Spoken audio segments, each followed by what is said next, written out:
Nous sommes donc en live pour ce nouveau webinaire Comment bien préparer mon système d'information au déconfinement. Donc, on avait par le passé, il y a quelques semaines, organisé des webinaires spéciaux sur la partie confinement, donc sur le télétravail, sur la sécurité, mais aussi sur des logiques qui étaient intéressantes pour vous de type virtualisation. Et puis aujourd'hui, on s'est dit, le déconfinement arrive la semaine prochaine et il y a pas mal de choses à penser et comment est-ce qu'on peut vous accompagner pour que vous puissiez bien préparer, ce système d'information au déconfinement, votre système d'information au déconfinement. On va commencer par une petite présentation des intervenants du jour. Nicolas, je veux bien que tu me passes la slide suivante, voilà. Donc, une dream team aujourd'hui pour parler déconfinement, beaucoup de personnes. Pourquoi? Parce que c'est un sujet vaste et que nous voulions avoir tout le monde. À commencer par le directeur des opérations de Lyon, Cédric. Je te laisserai peut-être prendre une seconde pour te présenter. Bonjour, donc Cédric, directeur des opérations de l'agence Centre-Est de Progélis. Voilà. En deuxième, nous avons notre ami, mon ami, Minima, peut-être le vôtre, Nicolas Bouillon. C'est gentil, Lucille, au moins on est amis. Bonjour à toutes et à toutes, merci de participer aujourd'hui à ce webinaire qu'on espère intéressant et qui répondra à certaines de vos interrogations sur le sujet du retour. Troisième mousquetaire, mais pas des moindres, Jean Céric. Oui, bonjour, moi je suis Jean-François Cognaneur, donc team leader de l'équipe de Lyon sur la partie messagerie unifiée et tout ce qui touche aux communications et tout ça. Super, merci Jean-C.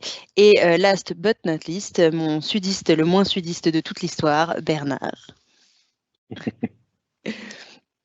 Voilà. Qui veut pas se présenter, si, ou on t'entend pas? Non, j'ai eu un petit souci de micro. Donc Bernard Decker, directeur commercial de l'agence Grand Sud, Progélis.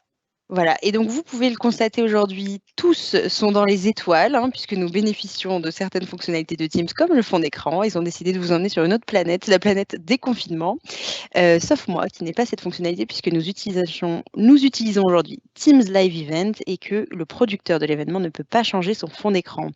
Passer ce petit sujet, les sujets du jour. Donc on va essayer de le prendre de manière chronologique, avec en premier comment est-ce qu'on peut accompagner ses utilisateurs pour le retour au bureau avant qu'ils reviennent au bureau. Ensuite, la checklist du système d'information, donc la checklist SI du retour au bureau. Qu'est-ce que, en tant que DSI ou en tant que membre d'une DSI, je dois bien penser à faire ou à anticiper avant de retourner au bureau? Ensuite, le point sur le travail qui sort durablement des murs de l'entreprise. On le sait, on entame une période de déconfinement qui pourrait être suivie par une période de reconfinement. Donc, il faut envisager de changer ses modes de travail. Et donc peut-être d'intégrer le télétravail et aussi faire évoluer ses modes de travail, donc changer sa façon de faire du business. Donc ça, ce seront les sujets que nous allons aborder aujourd'hui. Et je veux bien qu'on avance sur la slide suivante, s'il te plaît, Nicolas. Pour que nous puissions commencer par voir comment est-ce qu'on peut accompagner nos utilisateurs pour le retour au bureau. Donc là, on voulait commencer par une première slide avec 2 éléments qui sont importants. La première chose, avant de parler de déconfinement, c'est de faire le point sur comment est-ce que vous avez organisé votre confinement. Donc c'est le premier point, quelle communication pour quelle logistique. Bernard, peut-être, est-ce que tu peux nous faire un retour de tes clients ou des DSI avec lesquels tu as été en contact ces dernières semaines? Comment est-ce qu'ils ont confiné leurs équipes? Il y a eu plusieurs approches, mais qui dépendaient surtout de l'urgence à confiner. Donc, en fonction des stratégies qui avaient été adoptées par nos clients sur la mise en place de bureaux à distance, sur l'équipement en périphérique mobile, chaque client a dû s'organiser un peu à la dernière minute et assez rapidement. C'était assez impressionnant. Et j'ai même eu moi le cas d'un client sur une quantité assez importante de collaborateurs, qui a permis en fait à ses collaborateurs de partir le lundi matin, sachant que le confinement était le mardi, hein, donc ils sont partis le lundi matin du bureau avec leur ordinateur fixe sur lequel ils avaient installé un VPN et chaque utilisateur en fait, et on parle de plusieurs milliers de collaborateurs, hein, se sont retrouvés au domicile avec leur équipement du bureau pour pouvoir commencer à télétravailler sur une période d'un mois et demi. Donc ça c'est le cas extrême. Après on a des clients qui ont autorisé le Bring Your Own Device. pour certains, puisqu'ils avaient mis en place soit des machines virtuelles, soit des bureaux à distance. Donc on a retrouvé un petit peu toutes les situations, et puis le plus simple à gérer pour les clients étaient ceux qui avaient des collaborateurs qui disposaient déjà d'ordinateurs portables et qui avaient déjà des moyens de connexion à distance au système d'information. Donc des situations très variées.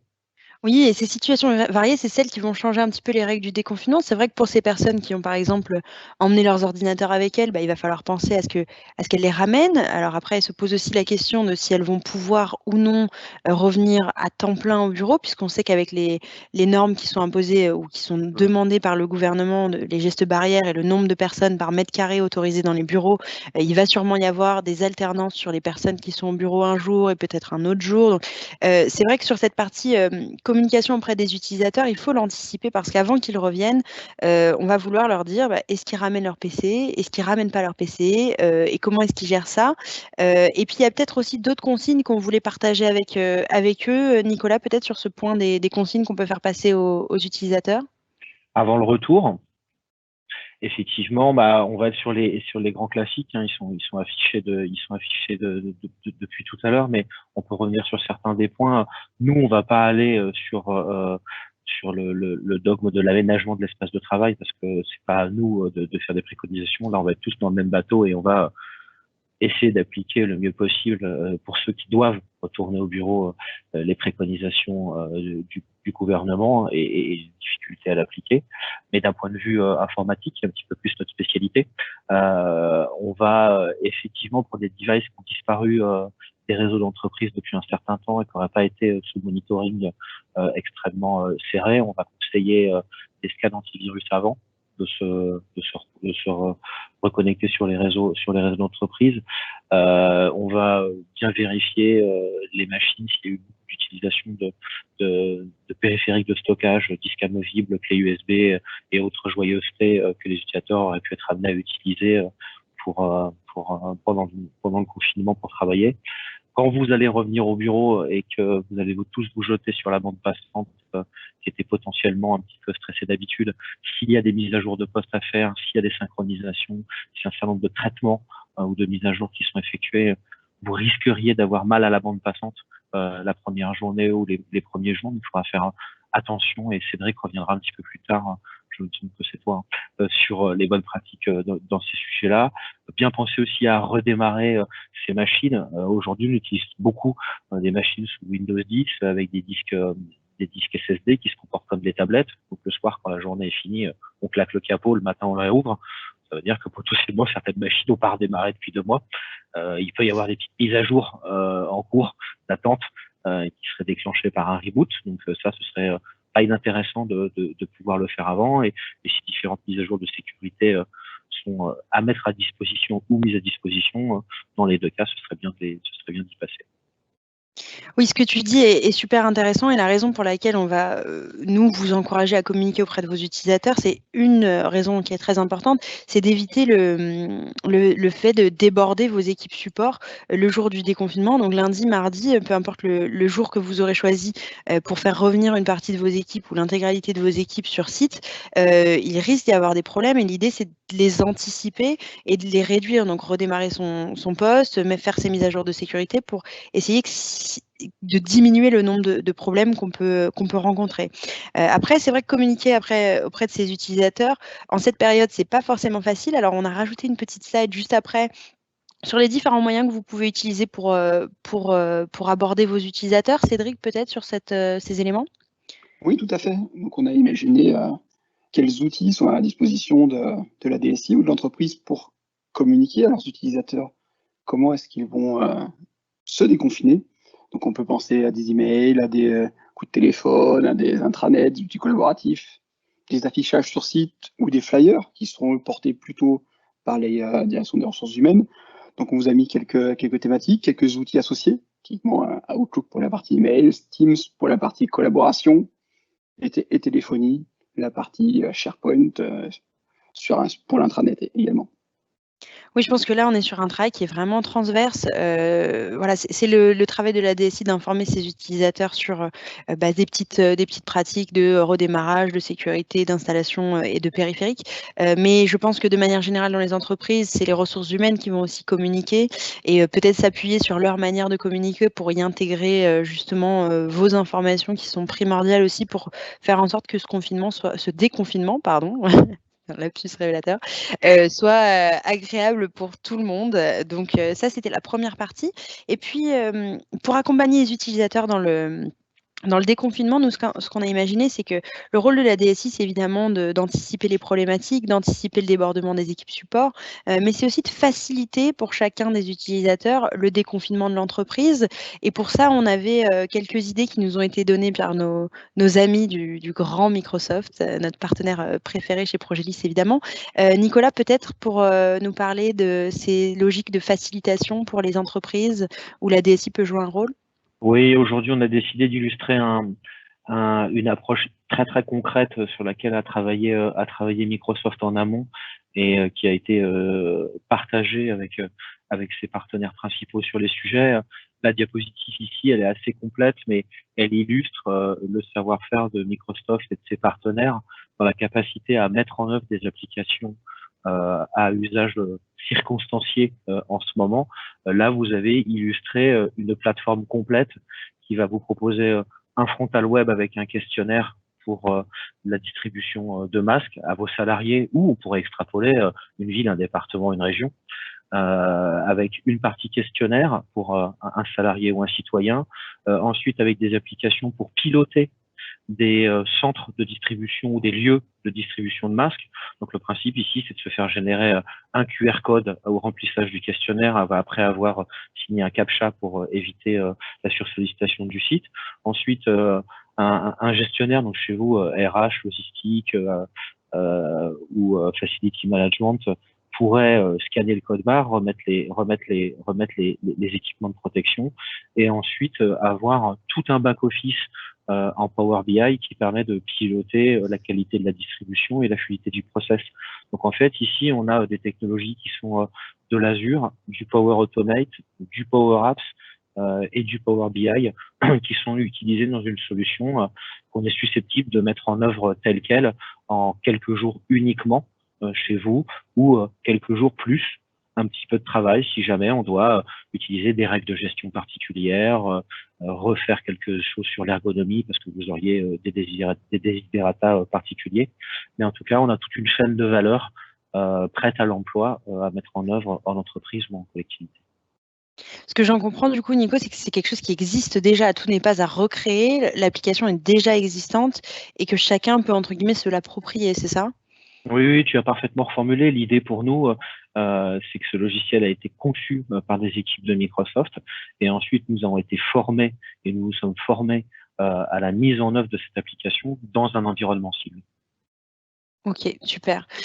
Donc, j'en profite pour vous donner l'occasion, si on ne l'a pas encore dit et on ne l'a pas encore dit pendant cette session, de poser des questions. Vous pouvez le faire dans le chat et dans le petite boîte de questions-réponses sur la droite de votre écran, donc n'hésitez pas, si vous avez des questions pendant la conversation, pendant la présentation, à nous les faire passer. Je les poserai, hein, que ce soit sur cette application, sur les consignes, les moyens de communiquer avec les utilisateurs, ou tout ce qu'on va vous raconter là pendant les 3 quarts d'heure qui nous restent encore. N'hésitez pas, je transmets les questions, vous pouvez le faire. Et donc, sur cette belle application qui est utilisable et réutilisable donc dans vos entreprises ou dans vos collectivités, on va passer à la deuxième étape de ce webinaire. Donc, une fois qu'on a communiqué auprès de nos utilisateurs, une fois qu'on leur a donné du coup toutes les informations dont ils ont besoin pour revenir au bureau, en ayant le matériel dont ils ont besoin, qu'on a essayé d'anticiper un petit peu un débordement de leur côté sur les fonctions qui les soutiennent sur la partie informatique. Du coup, on va se mettre dans la peau d'une équipe d'une DSI et se dire qu'est-ce que je vérifie moi après 8 semaines, 2 mois de confinement, ou peut-être j'ai été à la maison, ou peut-être il y avait une personne personnes qui étaient d'astreinte au bureau, ou peut-être on était 2-3. Qu'est-ce que je vérifie avant que tout le monde revienne, et comment je fais en sorte que tout le monde se soit sur des postes de travail qui sont fluides et en sécurité, évidemment. Donc, premier point de la checklist des SI du retour au bureau, c'est la sécurité. Cédric, peut-être? Oui, tout à fait. Donc là, on a regroupé quelques thèmes qu'on considère majeurs dans ce contexte de déconfinement. Donc le point primordial, c'est la partie antivirale. On sait que les utilisateurs, ils ont utilisé soit leurs ordinateurs du bureau, soit potentiellement leurs ordinateurs personnels. Ils n'étaient pas forcément protégés par tous les systèmes classiques qu'on a en entreprise, hein, les firewalls, tout ce qui est analyse de contenu, les proxys. Donc ils étaient souvent connectés direct sur Internet, donc potentiellement ils ont pu se faire infecter par des virus. Donc il va falloir forcer l'exécution des scans complets sur tous les postes qui étaient portables et qui reviennent au bureau. Également, on peut imaginer les personnes qui utilisaient leur PC personnel et donc qui travaillaient sur des clés USB ou des disques durs externes. Donc il va falloir paramétrer les postes de l'entreprise au scan en temps réel dès qu'une personne va connecter sa clé USB ou son disque dur à son PC une fois retourné au bureau. Un autre point qui va être extrêmement important, ce sont les comptes et les mots de passe. On peut imaginer que dans certains cas, des utilisateurs étaient en activité partielle pendant 2 mois, leurs mots de passe ont expiré, il va falloir qu'ils le resettent. Plusieurs possibilités, soit ils vont appeler leur hotline, et là on peut avoir des problèmes de vérification d'identité. Typiquement, une personne malveillante pourrait utiliser cette phase de déconfinement, appeler le service, le helpdesk et demander un reset de mot de passe. Potentiellement, si vous n'avez pas mis en place de mécanismes d'authentification avec des, on va dire, multifacteurs, avec des informations secrètes, potentiellement, ça facilite le travail de ce pirate qui va pouvoir obtenir un reset de mot de passe, pourquoi pas d'un compte à privilège. Donc, faire bien attention à ces aspects-là. Ok, super. Alors, j'en profite. Merci Cédric pour cette partie sécurité qui est super importante. On en a parlé lors d'un précédent webinaire de la partie sécurité pendant le télétravail. Hein. C'est quelque chose, quand on met en place des logiques de télétravail, on doit y penser. Mais dans une logique de déconfinement, c'est important également. Je reviens juste sur une petite question. Alors, comme d'habitude, on a les questions un petit peu en décalage des slides, mais c'est une très bonne question, donc je vais la poser. Existe-t-il, et c'est une question qui s'adresse à Nicolas, une application de type Power Apps permettant de suivre ou de valider qui est sur site et qui ne l'est pas, afin de piloter un déconfinement partiel? Ah oui, alors c'est extrêmement facile à faire. Soit on conçoit une Power Apps en 2 parties, c'est-à-dire une avec un frontal utilisateur qui déclare sa présence, et ensuite une avec qui va faire la statistique et on la met en forme, par exemple, en Power BI. Soit on crée des boutons Power Apps pour les utilisateurs sur leur smartphone. En gros, ils disent « je suis là ».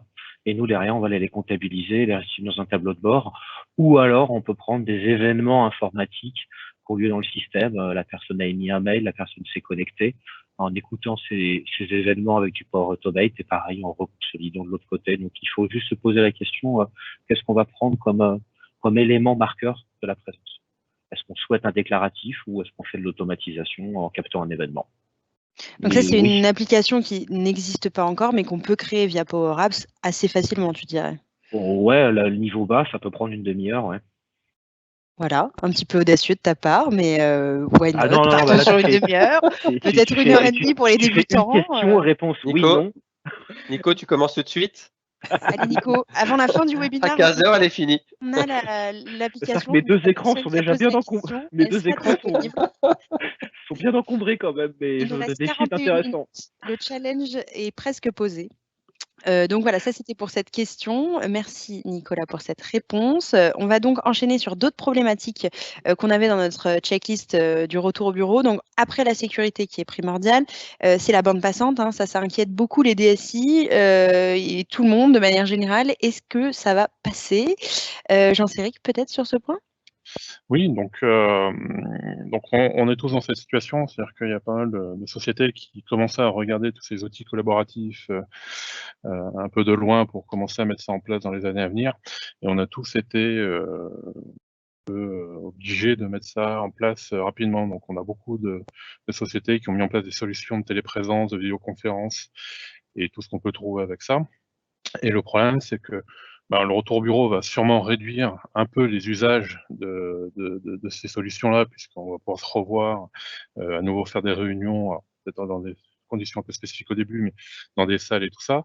Mais en tout cas, ça va pas éliminer ces usages. C'est-à-dire qu'aujourd'hui, les gens auront pris l'habitude de faire des réunions, de se voir en visioconférence pour discuter sur les sujets, de collaborer avec des outils comme Teams directement sur les documents, ou de faire des live events comme on est en train de faire actuellement. Et ça, ces usages-là et ces besoins-là vont rester. Donc aujourd'hui, il va falloir faire attention à ça, puisque il va y avoir qu'est-ce qui va se passer pour notre bande passante, parce qu'aujourd'hui on consommait la bande passante de nos utilisateurs, leur box internet, donc on n'avait pas trop de problèmes.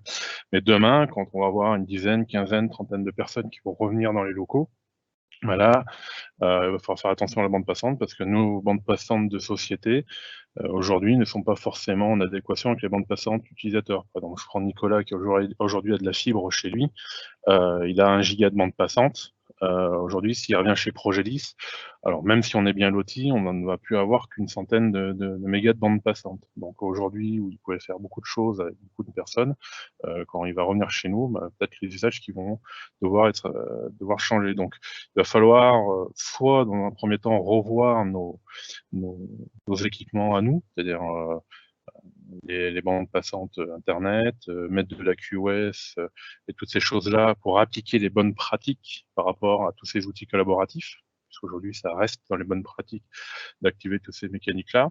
Le réseau Wi-Fi qui est très important à faire attention, parce qu'aujourd'hui, les bornes Wi-Fi d'entreprise sont faites pour faire de la data classique. Ils sont rarement prévus pour faire de la visioconférence, ou de l'audio, ou de la téléphonie. C'est pas forcément les mêmes bornes ou les mêmes capacités de bornes qu'il faut pour pouvoir supporter un très grand nombre de visioconférences à travers le Wi-Fi. Les capacités d'interconnexion aussi entre nos sites, parce que je rappelle que quand on fait une discussion entre 2 personnes dans la plupart des outils collaboratifs, notamment Teams, c'est du pair à pair, et quand on passe à plus de 2, on passe en mode conférence avec un rebond sur les serveurs de nos amis de Microsoft, mais quand on est à pair, et si j'ai Bernard qui est à Aix-en-Provence et moi qui suis à Lyon, quand on va faire pair à pair et qu'on a un MPLS entre les deux, c'est la bande passante de la MPLS qui va être utilisée et non pas la bande passante Internet. Donc il y a tous ces aspects qu'il faut prendre en compte et éventuellement anticiper un peu, quitte à éventuellement communiquer à nos utilisateurs que pour les bonnes pratiques de la visioconférence, quand on revient chez nous, on n'a pas aujourd'hui pu faire suivre comme on a pu faire suivre les bandes passantes chez eux, et qu'il faut peut-être modérer cet usage-là le temps que le SI s'adapte. Donc peut-être donner la consigne aux utilisateurs de n'utiliser que la voix pendant la première semaine ou la première quinzaine de retour Par au exemple. bureau. Tout à fait. Ou alors, mais là ça sera un peu plus pénalisant, c'est peut-être mettre des restrictions au niveau des stratégies de ces outils-là pour dire on va bloquer les vidéos, et choses comme ça, mais je pense qu'il vaut mieux d'abord partir un peu sur une responsabilité personnelle en expliquant que il faudra pas qu'on continue tous à faire des visioconférences, peut-être que l'audio suffira, et que ça suffira largement pour les débuts, le temps que le SI mette en place ce qu'il faut pour que on retrouve des conditions d'usage de ces outils optimum. OK. Donc ça, c'est pour les points sur la partie bande passante et outils collaboratifs. Un gros point de vigilance à avoir puisque, comme tu l'as dit, Jean-Céric, il y a plein de nouveaux usages qui se sont développés pendant cette période de confinement et au déconfinement, il faut qu'on y soit prêt. Ensuite, on va parler d'un autre sujet, c'est la partie, mise à jour. Donc, on sait qu'il y a plein de mises à jour qui se sont faites ou pas pendant le confinement. Cédric, peut-être pour adresser ce point, notamment les mises à jour classiques, mais aussi peut-être celles qui sont plus liées à SCCM? Oui, tout à fait. Donc on peut imaginer beaucoup de postes de travail qui étaient hors du réseau. Alors la plupart du temps, à travers les VPN, on ne laisse pas passer les mises à jour qui sont pilotées par du WSUS, du SCCM ou d'autres outils, type Landesk, Ivanti. Donc potentiellement, les postes ne se sont pas mis à jour. Au retour au bureau, on peut avoir ce phénomène de saturation où tous les postes vont arriver sur l'infrastructure, ils vont tous se connecter à leur serveur local, ils vont tous télécharger les mises à jour et ça risque d'être assez impactant au niveau réseau. On peut avoir aussi le cas de certaines entreprises qui ont mis en place de la protection réseau qui interdit l'accès au réseau tant qu'on ne remplit pas certaines conditions, comme avoir son antivirus à jour, avoir le dernier niveau de patch Microsoft également. Donc on peut avoir ce blocage où les personnes elles vont arriver et elles ne pourront pas se connecter au réseau tant que le poste ne sera pas à jour. On peut avoir également un cas additionnel, les postes de travail n'ayant pas été sur le réseau depuis 2 mois. Potentiellement, si vous avez mis en place du script ou des routines de nettoyage de votre Active Directory, suppression des objets qui ne se sont pas connectés depuis temps X jours ou X semaines ou X mois, potentiellement les comptes ordinateurs ont également été désactivés. Ok, donc ça, oui, c'est... Pardon, je regardais les slides et du coup, j'ai perdu le fil de ce que tu disais, donc je reprends. Donc ça, c'est des points auxquels il faut être vigilant et ça rejoint un petit peu ce qu'on disait en tout début de séance sur le fait de communiquer auprès de ces utilisateurs en amont du retour pour leur dire faites vos mises à jour tant que faire se peut en amont, histoire d'éviter qu'on se rende compte avant le retour au bureau qu'il y a une problématique là-dessus et de gagner un petit peu de temps. On sait aussi, Cédric, et là, on n'est pas là pour juger qui que ce soit ou pointer du doigt les personnes qui auraient, suite à des problèmes de réseau VPN, lâché un peu l'affaire et copié beaucoup de leurs docs localement sur leur PC. Ça va être un vrai problème. Comment est-ce qu'on le gère? Oui, tout à fait. On peut imaginer, les utilisateurs ont copié sur l'ordinateur des fichiers qui étaient auparavant présents sur des lecteurs réseau communs. Et imaginons que plusieurs utilisateurs aient eu la même idée, on va avoir un problème de réconciliation de données. Potentiellement, on a 5 utilisateurs qui ont touché le même document. Et là, catastrophe, comment on fusionne les données? Donc on peut avoir des mécanismes natifs qui permettent de résoudre ça quand on est dans du SharePoint Online. Mais effectivement, si on est encore, on va dire, à l'ancienne, avec du serveur de fichiers local, ça va être un petit peu compliqué d'arriver à... Tu dis à l'ancienne et encore une fois, on n'est pas là pour pointer du doigt et juger qui que ce soit. Hein. On rappelle que ce webinaire est un espèce de non-jugement, il n'y a pas de mauvaise pratique. Cédric, il dit que c'est chronologique, ça existait avant SharePoint. C'est un jugement d'historien. Mais donc du coup, il patatera la catastrophe, il y a des documents partout et pas possible de synchroniser. Là, ça amène des projets quand même plus gros. Enfin, comment, ça se gère ou ça se gère pas? Ça va être assez compliqué, assez chronophage, parce que potentiellement, il y a des données qui sont viables dans plusieurs versions de documents. Et donc là, on est parti pour aller faire de la réconciliation manuelle, de la comparaison. Donc dans Excel, il y a des mécanismes, par exemple dans la suite Office, qui permettent de montrer les différences entre les documents. Donc ça va quand même être assez chronophage. Donc Fun, bien l'anticiper et potentiellement, le souci le plus grave, ça va être la partie perte de données. Imaginons un premier collaborateur arrive, il écrase sur réseau un document avec sa version. Pof, le collaborateur suivant arrive, il vient écraser à nouveau. Potentiellement, on peut avoir de la perte de données. Et donc, du coup, là, la reco, c'est quoi? C'est de faire une sauvegarde avant qu'ils reviennent tous? Exactement, il faut trouver un moyen pour historiser les versions et surtout communiquer auprès des utilisateurs de bien faire attention et de ne pas écraser les documents qui potentiellement sont des documents de travail utilisés par plusieurs personnes ou plusieurs services. Ok, d'accord. Donc ça, c'est un gros point quand même. C'est un gros point. Et puis, ça rejoint également la partie sécurité qu'on a abordée tout à l'heure avec la partie antivirus.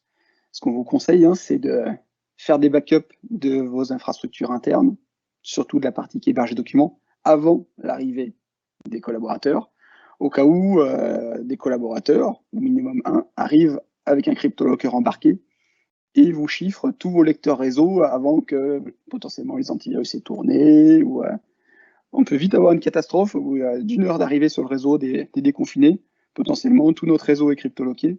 Donc attention au backup.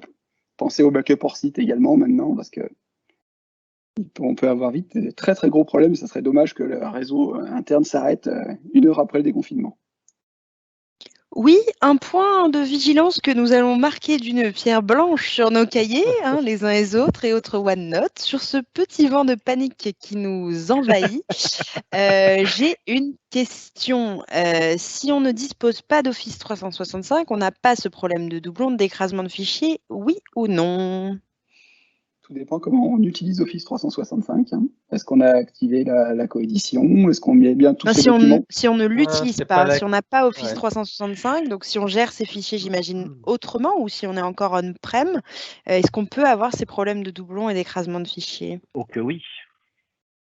Donc Oui. oui, et là, si je peux apporter un complément de réponse, ou préciser ou mettre en emphase dans ce qu'a argumenté Cédric, moi je préconiserais tous les fichiers qui étaient à la source sur des lecteurs réseau sur lesquels vous avez individuellement travaillé, renommez-les au moins avec un index de personnes ou de dates de modification dans le nom du fichier et reconstituer un pot commun de ces fichiers à peu près les mêmes sur lesquels vous aurez par nommage fabriqué du versionning et ensuite vous travaillez en petit groupe de travail métier sur des sujets et vous épurez.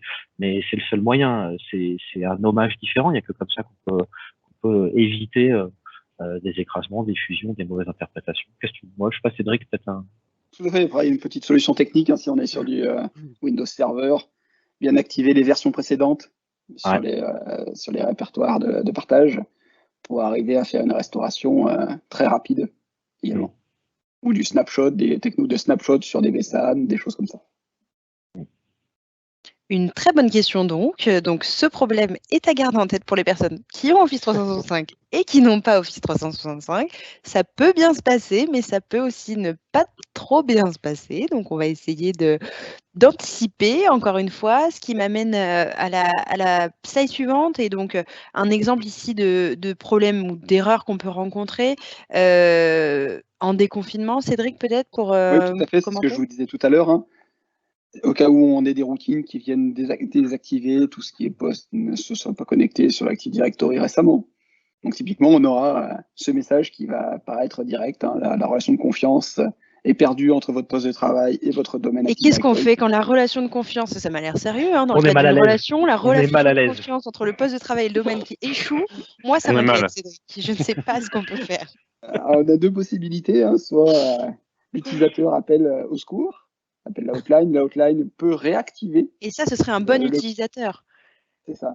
C'est la bonne pratique. Il faut qu'il prouve qu'il est bien un bon utilisateur. On peut aussi avoir le cas du méchant pirate qui arrive et qui veut utiliser cette faille et qui a récupéré une vieille machine qui traînait dans un coin et qui veut s'en servir pour attaquer le réseau. Donc, toujours pareil, hein, il faut pouvoir prouver qui on est quand on appelle la hotline. C'est un vrai problème, sinon une vraie faille de sécurité, si n'importe qui peut appeler.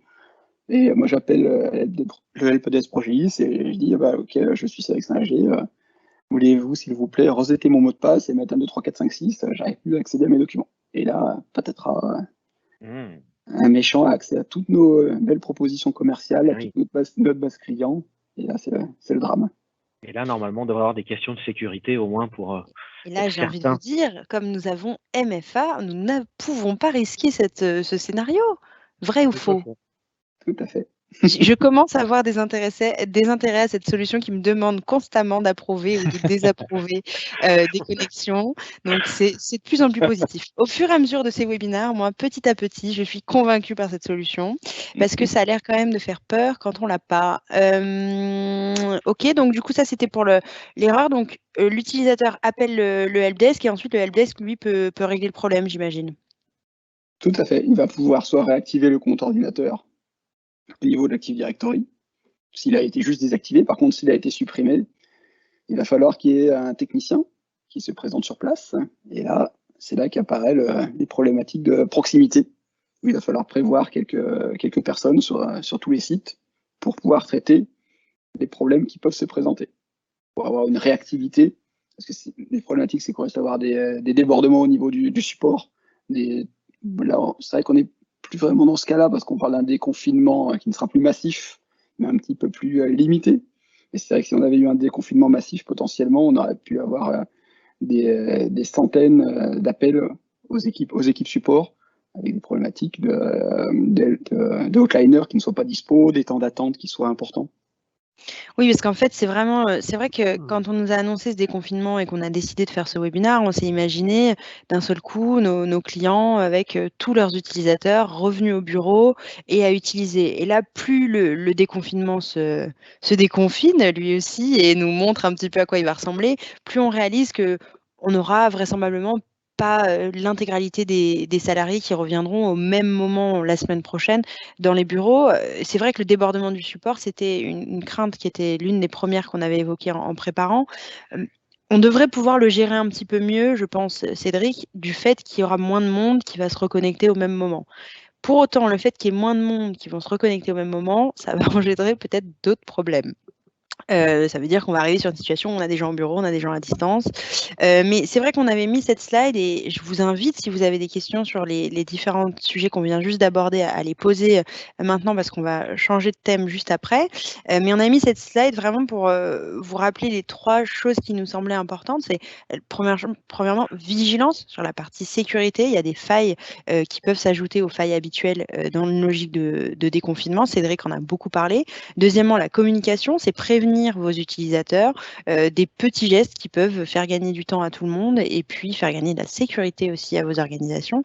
Et puis, on s'était dit proximité. C'est vrai qu'en ce moment, la consigne, c'est de rester loin des uns des autres. Pour autant, face à un problème d'équipement ou de matériel ou parfois certains problèmes informatiques, en tant que mauvaise utilisatrice, j'apprécie un service, un support de proximité, donc des gens qui viennent m'aider à bidouiller quand ça ne marche pas. Donc c'est vrai que c'était un peu notre recommandation, bien entendu, en respectant les distances et les règles de sécurité. Cédric, peut-être tu veux compléter quelque chose sur cette slide? Non, je pense que la vigilance, on en a parlé, hein. Les antivirus, les backups, très important, la communication, que les utilisateurs sachent ce qu'ils doivent faire quand ils vont arriver, pour qu'il n'y ait pas d'inconnus ou d'inquiétudes. Et puis la proximité sera importante sur les sites principaux où on a beaucoup de monde qui risque d'arriver en même temps. Ok, excellente transition, puisque ce qu'on disait, c'est que donc le confinement maintenant, on sait qu'il ne sera pas forcément massif et qu'on n'aura pas forcément tous les employés d'une entreprise. Alors ça dépend évidemment des structures, d'un seul coup dans l'entreprise, mais ça amène la question du travail qui doit sortir durablement, on dira, des murs de l'entreprise. En effet, on va déconfiner une partie des personnes la semaine prochaine.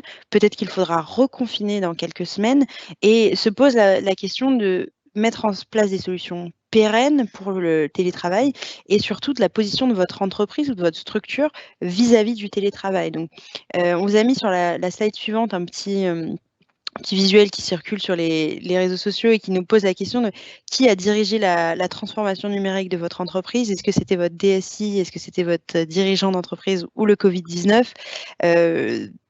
Bernard, peut-être tu me rejoindras, mais beaucoup de Covid-19 quand même. Écoute, je pense qu'il n'est pas forcément notre grand ami, mais je pense que pour le télétravail, il a fait beaucoup. Et autant nous, chez Progélis, on est télétravailleurs depuis toujours, hein. Moi, ça fait plus de 4 ans maintenant. Et autant, moi, je vois beaucoup encore de résistance dans les organisations. Et je pense que là, ça va être difficile pour ces mêmes organisations de revenir à la situation initiale sans lâcher un petit peu de flexibilité sur cet accès au télétravail pour le plus grand nombre. En tout cas, quand c'est possible pour les gens qui aujourd'hui sont en télétravail depuis un mois. Ça, c'est vrai que c'est un gros point que... Il se fait plutôt bien.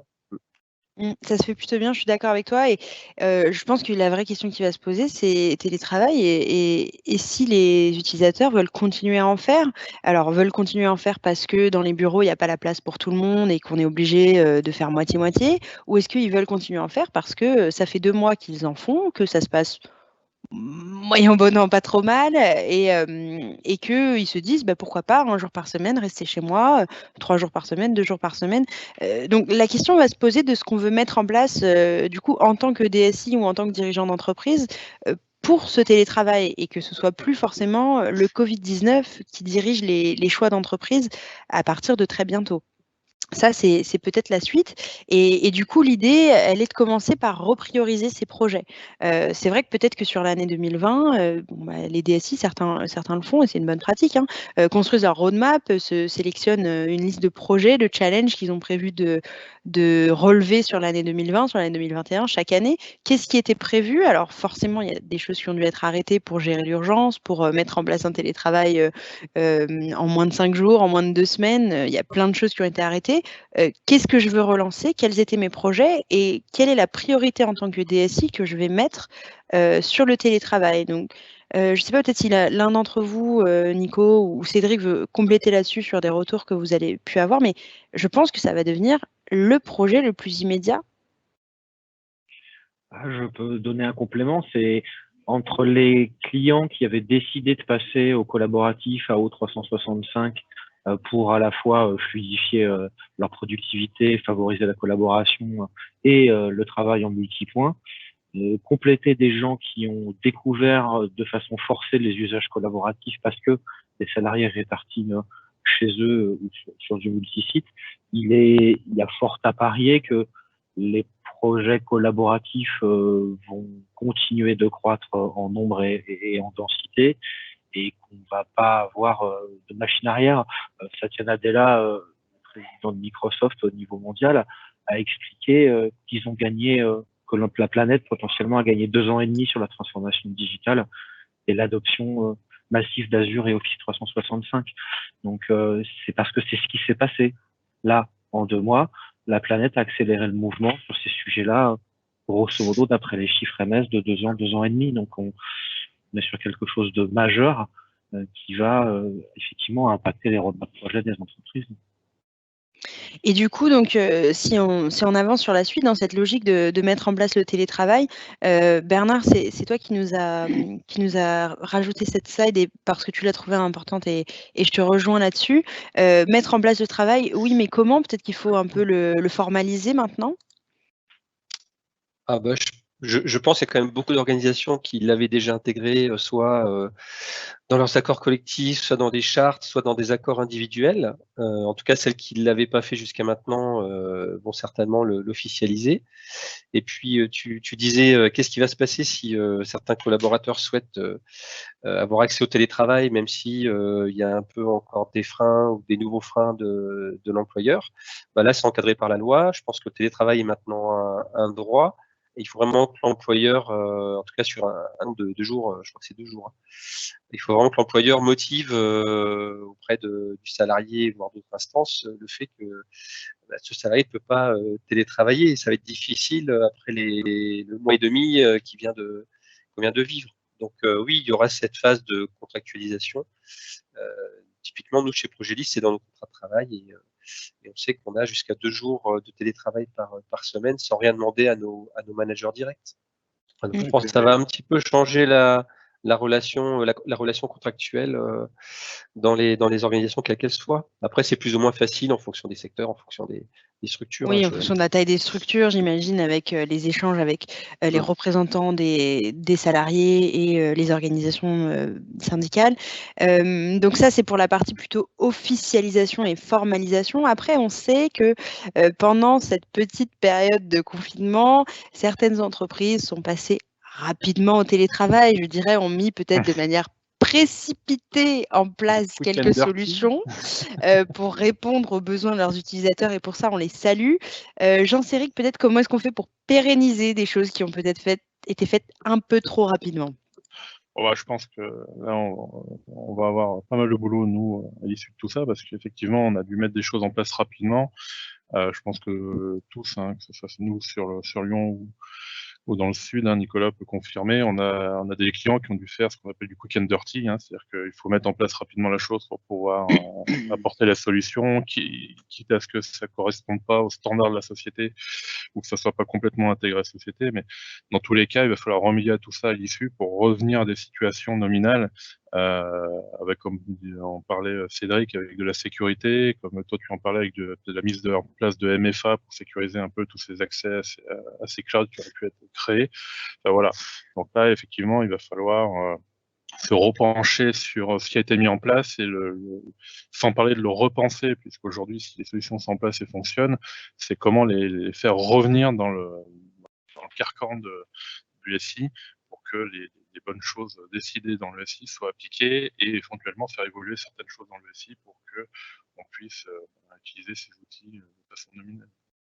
Ouais, ce qui est très intéressant aussi dans ce qu'amène Jean-Céric, c'est que effectivement, tu as dit quick and dirty, mais moi, ce qui m'intéresse dans le quick and dirty, c'est qu'il y a de la nouveauté et c'est qu'il y a eu une période qui a forcé les gens à faire une adoption au pas de charge et à mettre en place des nouvelles pratiques. Et dans ces nouvelles pratiques, moi, j'en ai discuté avec plusieurs clients pendant les dernières semaines, il y a des pratiques que des clients n'arrivaient pas à mettre en place en temps normal et sur lesquels les entreprises ou certains managers ou certains salariés vont avoir soit besoin, soit envie de capitaliser. Et il y a une magnifique opportunité sur ces sujets-là pour aller pérenniser les usages. Alors effectivement, on a bien décrit dans quel environnement il va falloir le refaire et le pérenniser, mais par contre, il y a un réel effet d'opportunité à la mise en place des nouveaux usages, ce qui veut dire deux choses. Hein. Tu as très bien décrit qu'il va falloir aller gouverner, sécuriser, driver, tout ça. Oui. Et de l'autre côté, on a bien senti que les utilisateurs avaient adopté des technologies au pas de charge sans avoir été préparés au changement. Nous, quand on pratique les migrations ou qu'on met en place des nouveaux usages, bon, non seulement c'est planifié, mais c'est communiqué et on accompagne avec des équipes dédiées l'expérience des utilisateurs. Et là, on s'est retrouvé face à des gens qui ont dû consommer du Teams, du SharePoint, des fonctions avancées de collaboration, en ayant, à mon avis, comme dispositif d'accompagnement que leur bon vouloir et Google.fr. Donc là, il y a des vrais sujets sur la partie formation, pédagogie, recentralisation des usages.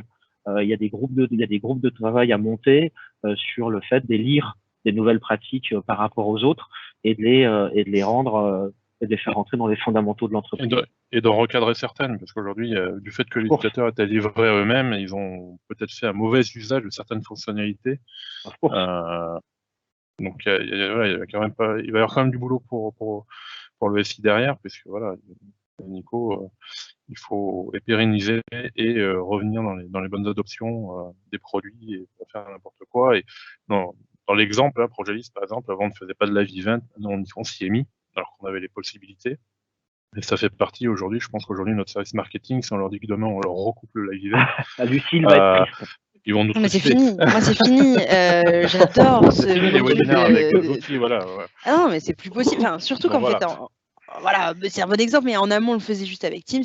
Et c'est vrai que Live Event, c'est vraiment mieux. Après, j'entends le besoin de la difficulté pour les utilisateurs, parce que pour le coup, il a fallu s'y mettre rapidement, il a fallu tester, il faut se brûler un petit peu les ailes. Et je pense que les utilisateurs qui se sont mis au télétravail et qui se sont mis à Teams de manière normale sont peut-être retrouvés dans la même situation. C'est-à-dire, j'ai un truc, il faut que je clique, on ne sait pas trop ce qui va se passer, allons-y. Oui, et puis on pense à ceux qui ont fait le télétravail, mais ceux qui ont été coupés, parce qu'il faut bien penser à eux aussi, ceux qui ont été coupés, qui ont été mis en chômage partiel depuis le début et qui n'ont pas remis un pied dans la société, que ce soit numériquement ou physiquement. Les collègues, eux, ont fait un gap, alors peut-être pas de 2 ans et demi, comme la planète, mais ils ont quand même fait un gap dans les usages. Et ces gens-là, selon les générations qu'on va avoir, parce que c'est toujours un problème générationnel, entre une génération Z et une génération d'avant, je vais pas remonter trop loin, mais voilà. Il a tenté sa chance. Alors on va avoir des gaps différents, et ces gens-là, il va falloir les accompagner pour qu'ils rattrapent leur retard sur ceux qui ont utilisé ça depuis 1 mois et demi.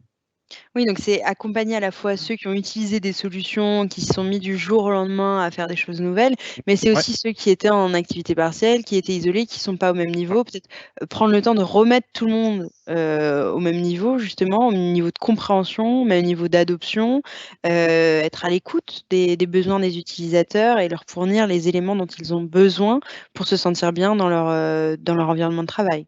C'est ça. C'est ça. Ben, moi, je trouve ça top. Ça a l'air génial. Et du coup, sur le fait qu'on trouve ça top et que ça a l'air génial, on va donc enchaîner. Si vous avez des questions, il n'est pas trop tard pour les poser. Il est même encore très clairement temps. Donc, n'hésitez pas à utiliser la petite fenêtre. Et donc, en transition sur le fait que ça a l'air trop cool que tout le monde utilise les solutions, Bernard, tu voulais aussi faire le point sur comment est-ce qu'on fait en tant qu'entreprise ou quelles sont les licences qui sont mises à notre disposition par Microsoft pour donner une identité numérique à tous nos utilisateurs et faciliter peut-être ces transitions, confinement, déconfinement, télétravail, bureau, hybridation des modes de travail. C'est sûr que le fait d'avoir une entreprise qui sort de ses murs et surtout le travail qui sort des murs fait qu'on a des managers, fait qu'on a des gens qui communiquent et qui prennent des décisions qui ne seront pas forcément en présentiel et de ce fait vont devoir s'adresser à l'ensemble de l'entreprise ou de l'organisation d'une façon un peu différente. Donc, on voyait déjà émerger des sujets autour du mail pour tous, des projets de type un mail pour tous. Et là, on voit bien arriver là, notamment la visio pour tous. Des nouveaux plans. Voilà. Non, mais au travers des nouveaux types d'abonnements qui sont proposés par Microsoft sur ces environnements Office 365, c'est plus l'identité en fait qui prime avant le mail, puisque finalement le mail est un moyen de communication comme un autre. Et on peut même imaginer d'avoir des collaborateurs qui ne feront pas de mail, mais avec qui on va s'adresser, on va échanger avec eux sur des digital workplace ou sur des environnements de travail en équipe. Donc voilà, ce qui ressort là, c'est que ça va être difficile pour une organisation de ne pas à un moment donné avoir une identité numérique pour un de ses agents ou un de ses collaborateurs, et qu'une fois que le cap sera franchi, et je pense que les abonnements qui sont proposés par Microsoft aujourd'hui le permettent, et ben on va pouvoir mettre en place des nouveaux processus de communication et de collaboration qu'on pouvait difficilement mettre jusqu'à maintenant. Voilà, ça va concerner les agents de contact, les agents de nettoyage, les agents de terrain, enfin toutes les personnes qui aujourd'hui n'étaient pas forcément consommateurs du système d'information. Oui, et des personnes qui n'ont pas forcément de poste informatique, des personnes qui n'ont pas d'ordinateur ou qui n'en ont pas besoin et pour lequel leur métier ne requiert pas qu'ils aient forcément cette utilisation d'un poste de travail. Donc ça, c'est la raison pour laquelle ces licences ont une raison d'être, puis-je dire. Et ça amène très joliment une transition pour la slide suivante, puisque, alors je doute qu'il y ait un E à leitmotiv, donc je vais laisser le doute planer sur cette conférence. Ah, le E à la fin. Le E à la fin. Le Nico, E à la tu peux fin. enlever le Pour autant, comme cette conférence n'est pas un espace de jugement, nous resterons compréhensifs et oublierons cette petite coquille pour parler du poste de travail. Donc le poste de travail, on l'a dit, il y a des clients qui ont été obligés d'aller d'envoyer leurs utilisateurs chercher leur tour, leur PC fixe au bureau pour les ramener à la maison. Si on veut rentrer dans une logique d'entreprise qui sort de ses murs et qui rentre dans une logique d'un peu de mobilité, il va falloir à un moment donné, hein, pas forcément d'un seul coup ou tout de suite, mais fournir du matériel. Je ne sais pas, Cédric, peut-être pour cette partie-là. Bon, j'avais prévu d'en parler, mais ça c'est. mais Bernard, vas-y. Voilà, c'est typiquement, et encore il manque un écran. Si tu te projettes sur une semaine de travail où tu es 2 ou 3 jours par semaine à la maison, ça veut dire qu'il va être quand même assez soit difficile, soit coûteux pour les entreprises d'équiper à la fois ton domicile et ton bureau. Donc, je pense qu'aujourd'hui, la meilleure des solutions reste quand même d'avoir un équipement qui soit mobile, transportable. Et ça inclut à la fois le poste, ça inclut aussi, bien sûr, le téléphone mobile. Hein. Ça, c'est déjà quasiment acquis pour pas mal de collaborateurs d'entreprise, mais ça inclut aussi la téléphonie. Jean-Cyril en parle juste après, mais voilà, moi typiquement, et chez Projet c'est le cas, on est tous équipés de téléphonie au format softphone avec un casque qui permet de communiquer à la fois avec le PC et le smartphone. Et du coup, on n'a pas cette contrainte du téléphone d'un côté, du mobile de l'autre. Voilà, on a un peu moins de contraintes par rapport à ça. Donc c'est vrai que moi, il me semble que l'ordinateur portable, ça doit devenir, dans des modes de télétravail, une solution un peu privilégiée, parce que si on n'en a pas, ça veut dire que même si on met des bureaux virtuels, à un moment, il faut quand même des périphériques pour y accéder. Donc ça veut dire qu'il faudra quand même fournir des devices aux utilisateurs à leur domicile, ça veut dire qu'il faut les équiper en écran. Enfin, si on tire un peu la pelote, on voit quand même qu'il y a des coûts inhérents à mettre en place des solutions qui ne seraient pas un ordinateur portable. Et puis cet ordinateur portable, quand il est dans l'entreprise, il nous permet d'aller dans un bureau, faire une salle dans une réunion. Voilà, je me dis que c'est quand même, en dehors d'avoir des devices de type tablette, c'est quand même l'outil de productivité en télétravail de prédilection. On va voir revenir le biode à la mode. Ouais, alors ça c'est vrai que c'est une bonne question. Ça n'avait pas très bien marché à l'époque. Que tu soulignes. J'en sais que je pense qu'au-delà du Bring Your Own Device, question qui se relance, c'est la question de la gouvernance. Qui doit fournir le matériel? Est-ce que c'est à l'utilisateur et à l'employé d'une société d'acheter son ordinateur? Est-ce que c'est à la DSI de lui fournir le matériel pour faire du télétravail? Est-ce qu'il faut fournir un deuxième écran? Est-ce qu'il faut fournir un casque? Ça, c'est chaque organisation qui va adapter sa politique et sa logique de gouvernance pour adapter aux besoins de ses utilisateurs et à sa stratégie, à son budget. Il y a beaucoup de facteurs qui rentrent en compte pour prendre des décisions de ce type. Après, c'est vrai que le poste de travail, et excusez-moi, je vais faire une transition parce que j'ai peur que le timing nous manque à un moment donné, mais le poste de travail, c'est une vraie question. Et si on va vers un poste de travail mobile, si on va vers des ordinateurs portables pour tout le monde, dont certains sont sur les réseaux locaux et certains sont à la maison, il va falloir anticiper une évolution de sa gestion du poste de travail. Et là-dessus, je laisserai la parole au directeur, Cédric. Oui, tout à fait. Là, on vous a fait une petite slide. Alors, le but, hein, c'est pas de vous la lire. Hein. C'est pour présenter les différentes étapes et l'évolution de la gestion des postes de travail. On n'a pas trop le temps, donc. On n'a pas du tout le temps de lire la slide. Donc Merci. on passe d'un monde traditionnel, historique, avec des postes physiques qui étaient connectés en local, qui lançaient des applications locales, des exés. On avait des serveurs de fichiers qui étaient également local. Voilà. Tout était local. On a commencé à évoluer avec la partie hybridation, surtout depuis la mise en place d'Office 365. La cible actuelle, c'est la gestion moderne, le fameux moderne desktop, avec une gestion qui est pilotée en priorité par le cloud. Toutes les données sont cloud, toutes les applis sont cloud. Et on a encore du VPN pour accéder aux données qui sont on-prem. La cible futuriste, c'est qu'on imagine qui était prévu dans 5 ans, mais qui a l'air d'accélérer avec ce confinement. C'est une gestion vraiment totalement one, totalement déconnectée du SI on-prem, avec un PC qui est enrôlé dans un MDM, des applis, plus de GPO, mais des stratégies de sécurité qui sont poussées par de l'Intune ou d'autres produits de ce type. On a de la sécurité, de l'accès conditionnel. Voilà. C'est la cible qui s'est rapprochée finalement, on va pas dire grâce à Covid-19, mais ça a fait accélérer les choses dans cette nouvelle gestion du poste de travail. Moi, j'ai une question pour toi, Cédric, sur cette thématique. Et une question, je pense, difficile. Est-ce que cette présentation un peu futuriste de la gestion du poste de travail, est-ce que c'est un rêve ou c'est un cauchemar pour les DSI? Ça va dépendre de la génération. Ouais, c'est question de culture. Hein. Ouais, Grosse question qui vient peut-être de flinguer mon timing, mais la réponse m'intéresse.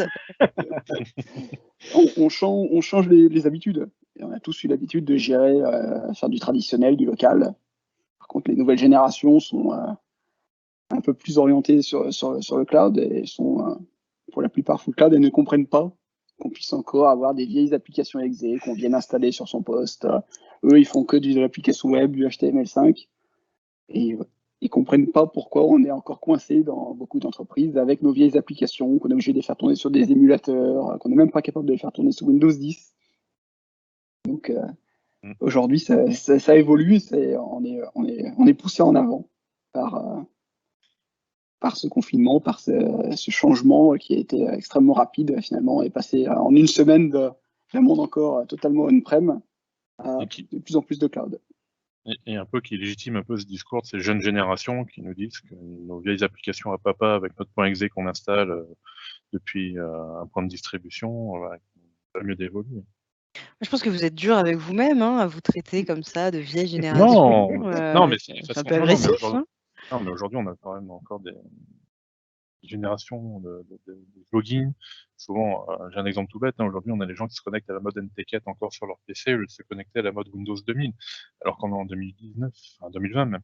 Donc, non, ça accélère ça et ça légitime un peu cette évolution que même nous, on essaye de porter chez Progis pour donner ces bons nouveaux usages, poussés aussi par nos amis Microsoft, parce qu'un jour, on devra bien abandonner notre NetBIOS et notre J'ai une question pour toi, Jean-Cédric ou Cédric, peu importe qui veut répondre, mais c'est vrai que c'est aussi une question de coût de faire évoluer sa gestion de poste de travail? C'est une question de coût et d'habitude. Oui, d'accord, parce que lisser sur une certaine période. Et passer de quelque chose qu'on maîtrise à quelque chose d'un peu nouveau, un peu plus cloud, où dès qu'on part dans le cloud, en tant que DSI, on perd un peu de maîtrise. Le cloud, c'est user-centric, et c'est un peu l'utilisateur qui fait un peu tout ce qu'il a envie. Et côté DSI, on n'aime pas bien que les utilisateurs fassent ce qu'ils veulent. Pour une question de maîtrise, après, le helpdesk n'est pas en capacité souvent de pouvoir traiter des incidents qui touchent tout type de techno-cloud, et du coup, on a toujours cette peur, on a besoin de contrôle. Mais bon, il va falloir qu'on apprenne à lâcher un petit peu prise, et c'est pas facile. Pas facile. Et sur cette phrase pas facile, je vous annonce que nous venons de dépasser le timing qui était initialement prévu. Ça y est, c'est pété. On va donc tenter de finir Ça y est. en vous En laissant sprint. pas trop en détresse.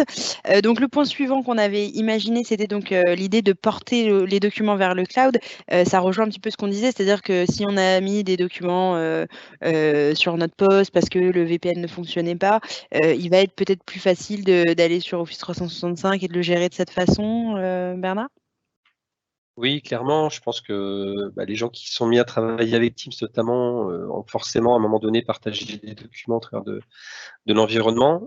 Et donc si c'était pas le cas, il y a une réflexion à mener dans les organisations, puisque j'imagine cette façon de travailler va être pérennisée sur les mécanismes qui sont natifs à Office 365 pour la rétention de l'information. Et est-ce qu'on doit compléter ces mécanismes par des vraies solutions de backup? Voilà, typiquement avec la version de Vim qui s'appelle Vim Backup pour Office 365. Donc ça, c'est un vrai sujet qu'il faudra aborder dans la phase d'urbanisation de ce qui a été mis en place un peu dans l'urgence par rapport au télétravail. Slide suivante. Slide suivante. Et avant la slide suivante, j'ai des questions, peut-être pour Jean-Céric, parce que je sais que Cédric, il est comme nos clients, il a un meeting, donc peut-être qu'il va devoir nous quitter. Mais donc, j'avais une question pour toi qui était donc, est-ce que notre helpdesk arrivait à prendre la main sur les PC des confinés pendant le confinement? Ouais, c'est ce que j'ai répondu par écrit. C'est que oui, aujourd'hui, on n'a pas trop de problèmes de ce côté-là, parce que nous, on est équipé des solutions SCCM et Teams, donc pour prendre la main sur les postes Progelis, il n'y a pas trop de problèmes. Pour ce qui est des postes non Progelis, eh bien, on est passé sur des solutions comme TeamViewer ou autres, qui nous ont permis quand même de prendre la main sur ces postes-là. Et de la même manière pour nos clients d'ailleurs, qu'on a dû aider à passer. Nos solutions, ne serait-ce que Teams, nous a permis de faire beaucoup d'assistance à distance. OK. Et donc du coup, par rapport à ce qu'on disait, c'est vrai qu'on a une remarque d'un de nos interlocuteurs là qui dit: «Je pense que c'est un peu plus compliqué qu'un problème de génération», donc sur la partie gestion de poste de travail. C'est aussi un vrai problème de budget puisque tout migrer sur le cloud n'est pas gratuit, loin de là, sans compter la problématique de licence et de bande passante. Donc c'est vrai que aujourd'hui, on l'aborde de manière facile parce que je pense qu'on essaye de vous projeter aussi dans ce qu'on imagine que peut être l'entreprise qui pousse les murs. Donc, il faut envisager cette logique de cloud. Pour autant, c'est totalement vrai que ce pas des projets qu'on va réussir à mettre en place en claquant des doigts, que ce ne sont pas des projets qui sont gratuits. Mais je dirais peut-être qu'on les présente parce que ce sont des évolutions qui nous semblent naturelles et logiques, peut-être. Cédric, je ne sais pas si on peut peut-être clôturer sur ce sujet avant de te laisser partir. Il est parti? Non. Non, il est là. Non, je suis encore là. Je lisais justement les commentaires qui étaient dans le chat. Ce sont des sujets qui te coupent le souffle. Non, mais je pense que c'est un sujet qui se traite en un webinaire à part entière, hein, qu'on organisera, je pense, d'ici la fin de l'année scolaire, si on peut encore parler d'année scolaire en 2020. Mais c'est un bon point et c'est vrai que c'est tous ces points-là qu'il faut prendre en compte quand on parle de poste de travail. C'est des problèmes compliqués, c'est des problèmes de ce qu'on veut faire, comment on veut le faire et du budget qu'on a. Donc on peut passer sur la slide suivante et si la personne qui a fait cette remarque veut en parler plus avec nous, il faut nous appeler et on peut débattre pendant des heures du poste de travail. Je bloquerai personnellement une après-midi de Cédric pour vous répondre. Donc sur la partie de téléphonie, Jean-Céric, peut-être rapidement avec Teams. Oui, je vais faire rapidement. En fait, aujourd'hui, on a beaucoup parlé de la mobilité des utilisateurs et tout ça. Et ce qu'on oublie parfois, c'est la mobilité de la partie téléphonie, parce qu'aujourd'hui, on a encore beaucoup de choses quand même liées à la téléphonie dans les sociétés. Donc, il va falloir se poser les questions qui se sont posées pendant ce confinement. On a aidé pas mal de clients à tester les solutions pour ramener la téléphonie dans Teams pour que les gens retrouvent leur téléphone. Nous, chez nous, c'est déjà quelque chose, comme disait Bernard tout à l'heure, hein, qui est dans les gènes, puisqu'aujourd'hui, le télétravail et donc cette mobilité de la téléphonie fixe est là. Donc, il va falloir se poser les bonnes questions. Est-ce que les équipements aujourd'hui sont capables de le faire? Parce qu'on sait très bien qu'on laisse mourir un peu nos PBX jusqu'à ce qu'on soit obligé de les changer. Est-ce que la sophonie est possible avec ces équipements-là ou basculer sur des solutions comme Teams qui vont pouvoir faire des modes hybrides tout en gardant notre vieille Avaya ou notre vieux Oxeux. Et bien sûr, une redéfinition des besoins, parce que dans la plupart des projets téléphonie, on se pose quand même la question de savoir est-ce que un commercial a besoin d'une ligne fixe, sachant qu'il travaille à 95% avec son téléphone mobile, et est-ce que c'est pertinent de garder une ligne fixe pour ces gens-là. Donc voilà, donc tout ça, aujourd'hui, Teams est capable d'apporter des réponses à ça, et je pense que comme pour le sujet d'avant, ça peut être lié à un webinaire entier, et dans tous les cas, on discutera avec nos clients avec plaisir pour ça.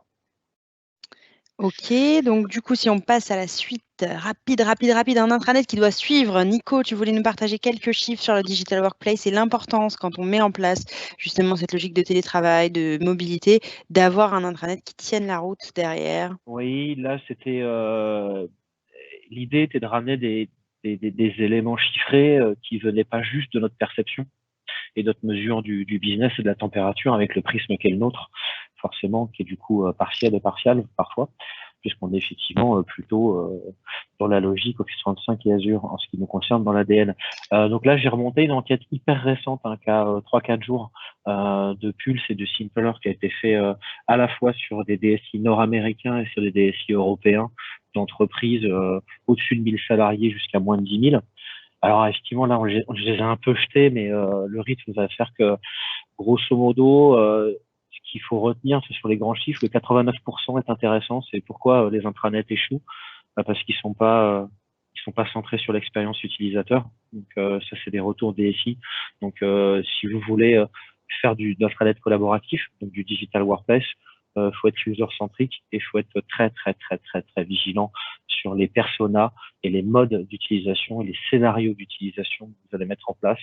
C'est pareil, là, je vais faire un peu aussi arrière-garde. Le bon vieil intranet qui a pas bougé depuis 5 ans, ça marche pas, en particulier dans les circonstances actuelles.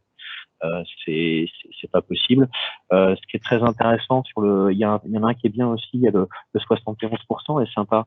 C'est 61% des DSI interrogés pensent que l'élément principal d'un digital workplace, c'est la partie collaborative. Donc ça veut dire que c'est pas la partie informative ou le portail applicatif ou les raccourcis. C'est la collaboration. Donc ça veut dire que c'est le travail sur les documents et la communication. Donc ça, c'est super intéressant à regarder aussi. 48% aussi, à un moment donné, il y a un 48%, c'est les gens vont investir dans des systèmes qu'on met en place rapidement, type 1 mois, 2 mois. Donc nous, c'est des sujets qu'on a fait avec certains qui sont peut-être en ligne ou d'autres clients à nous. C'est qu'on a des projets qu'on peut mettre en place. Alors, 1 mois, c'est super ambitieux, mais des projets à mettre en place en 3 mois, un digital workplace, ça se fait, c'est humain et ça tient. Donc c'est super intéressant. Et le dernier où il y a une nomenclature des besoins, c'est la priorisation des attentes. Et là, on voit que dans la priorisation des attentes, c'est la gestion de l'identité des accès, c'est l'accès au helpdesk et c'est la gestion documentaire, le chat et le social et la recherche en entreprise. Donc à la fois, on a les vieux classiques de la recherche en entreprise sur l'intranet et la GED, et à la fois la gestion d'accès et l'identité. Mais par contre, viennent maintenant dans ce type de sondage des choses qui n'étaient pas là avant, c'est le social, le chat et les outils de collaboration intégrés dans le digital workplace. Donc l'intranet est mort, vive le digital workplace. Sur cette belle conclusion, je pense qu'on peut te faire confiance pour nous mettre le lien vers l'étude complète, peut-être dans le chat pour les personnes qui voudraient la lire. Ouais. Si vous nous quittez au fur et à mesure, on vous pardonne parce qu'on est super en retard. Et donc, on va attaquer la dernière partie qu'on va faire très rapido presto. L'idée, c'était de finir en parlant de faire évoluer vos modes de communication. Pourquoi ? Parce qu'on l'a dit, donc on a été confinés, on va être peut-être déconfinés, on va être peut-être reconfinés, on ne sait pas trop combien de temps va durer ce schmilblick, disons. Et la question, elle est de se dire comment est-ce qu'on fait pour un peu continuer à faire du business, même pendant des confinements ou pendant des périodes où on est à distance. Et donc, c'est peut-être faire évoluer à la fois ces modes de travail, donc du coup, de mettre à disposition le télétravail pour ses employés, mais aussi pouvoir faire du business autrement, imaginer d'avoir des prises de rendez-vous, des interactions qui sont à distance. Et donc là, je laisserai Nico, on avait prévu de faire une petite démo, on n'aura définitivement pas le temps. Mais l'idée, c'est de peut-être ne pas prendre des rendez-vous par email, mettre à disposition de ses clients ou de ses collaborateurs des petites applications. On en parlait au début avec l'application de distribution de masques, mais ça, on peut l'imaginer pour des dizaines ou des milliers de choses. Ça mélange plusieurs produits. Peut-être, Nico, 1 ou 2 minutes là-dessus avant qu'on finisse. 1 ou 2 minutes, c'est-à-dire que tout à l'heure, ce qu'on avait dit qu'on pouvait faire en 1 demi-heure en Power Apps, on peut le faire en 4 minutes en Forms. Hein, on diffuse un questionnaire à ses salariés. Vous serez au bureau cette semaine, oui, non, et éventuellement quel jour. Ça, c'est un Forms. Un Forms, là, c'est même plus 1 demi-heure à mettre en place, parce qu'éventuellement, il y a une question avec une liste déroulante dont la réponse est oui ou non. Et les stats sont pilotées automatiquement et la BI est intégrée. Donc là, on peut même battre des records de réalisation d'applications de présence sur site. Bookings est une plateforme à très fort potentiel, hyper intéressante, que Microsoft a sorti sur l'étonnant européen il n'y a pas longtemps, qui est une application qui permet de fabriquer un portail de prise de rendez-vous pour des types de services. Donc, si on le prend en milieu médical, c'est prendre des rendez-vous avec des spécialités à des créneaux. Et si c'est pour aller faire changer des pneus chez un changeur de pneus, ça peut être comme ça. Et ça peut être comme ça pour tout type de profession où on va devoir passer du rendez-vous physique au rendez-vous potentiellement virtuel. L'avantage d'un booking, c'est qu'il intègre la génération des liens d'invitation simplifiés aux réunions Teams pour les gens qui n'ont pas qui n'existent pas dans des tenants Office 365. Donc c'est super vertueux. Et derrière, on peut exploiter l'API avec Graph pour faire tout le traitement d'informations et l'intégrer éventuellement à vos ERP, vos applications métiers. Au Power Apps, on va pas redévelopper la pertinence et la souplesse et la puissance de la solution en ce moment, mais c'est la fabrication de tout ça en mode sur mesure, c'est-à-dire ne pas travailler dans les contraintes d'un booking ou d'un Forms, mais créer son propre paradigme à l'intérieur d'une application et faire le job.